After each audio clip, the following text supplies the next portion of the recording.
A migración galega a Portugal está documentada desde finais da Idade Media. Con todo, vai ser a partir do século XVIII que a súa presenza en Portugal sexa máis significativa. Entre as causas de maior impacto, a proximidade, unhas fronteiras permeáveis, a facilidade coa lingua e as necesidades económicas da sociedade galego-portuguesa. Co pasar do tempo, o asentamento da comunidade galega en Portugal deixou unha marca no territorio.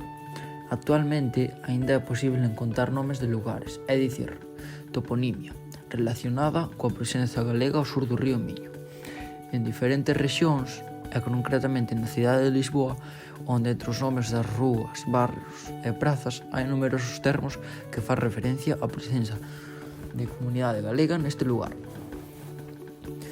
Algúns exemplos poden ser a actual Montixo, na outra beira da desembocadura do río Texo, que antes de 1930 era coñecida como Aldea Galega de Ribatexo.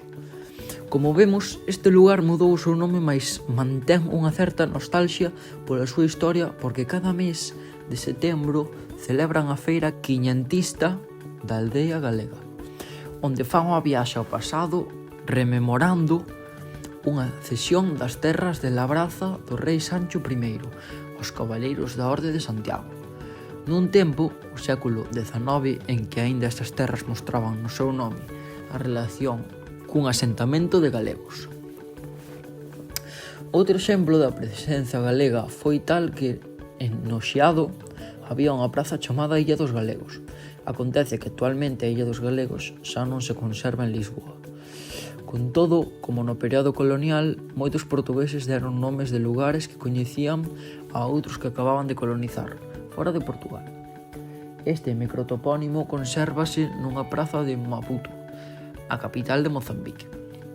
Outro caso é a actual Rúa do Duque de Cadaval, situada na parroquia de Santa María a Maior, en pleno centro de Lisboa. Esta vía mudou varias veces de nome ao longo do tempo, aínda que inicialmente era chamada a Rúa dos Galegos. De 1867 leva o seu actual nome por decisión do Goberno Civil de Lisboa.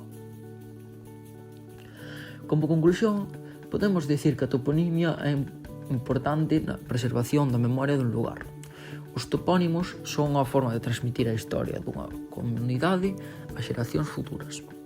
No caso de Lisboa e de outros puntos de Portugal, os topónimos fálanos da presenza da comunidade galega naquelas terras, da nosa migración e de aquelas persoas que contribuíron a estes lugares de acollida.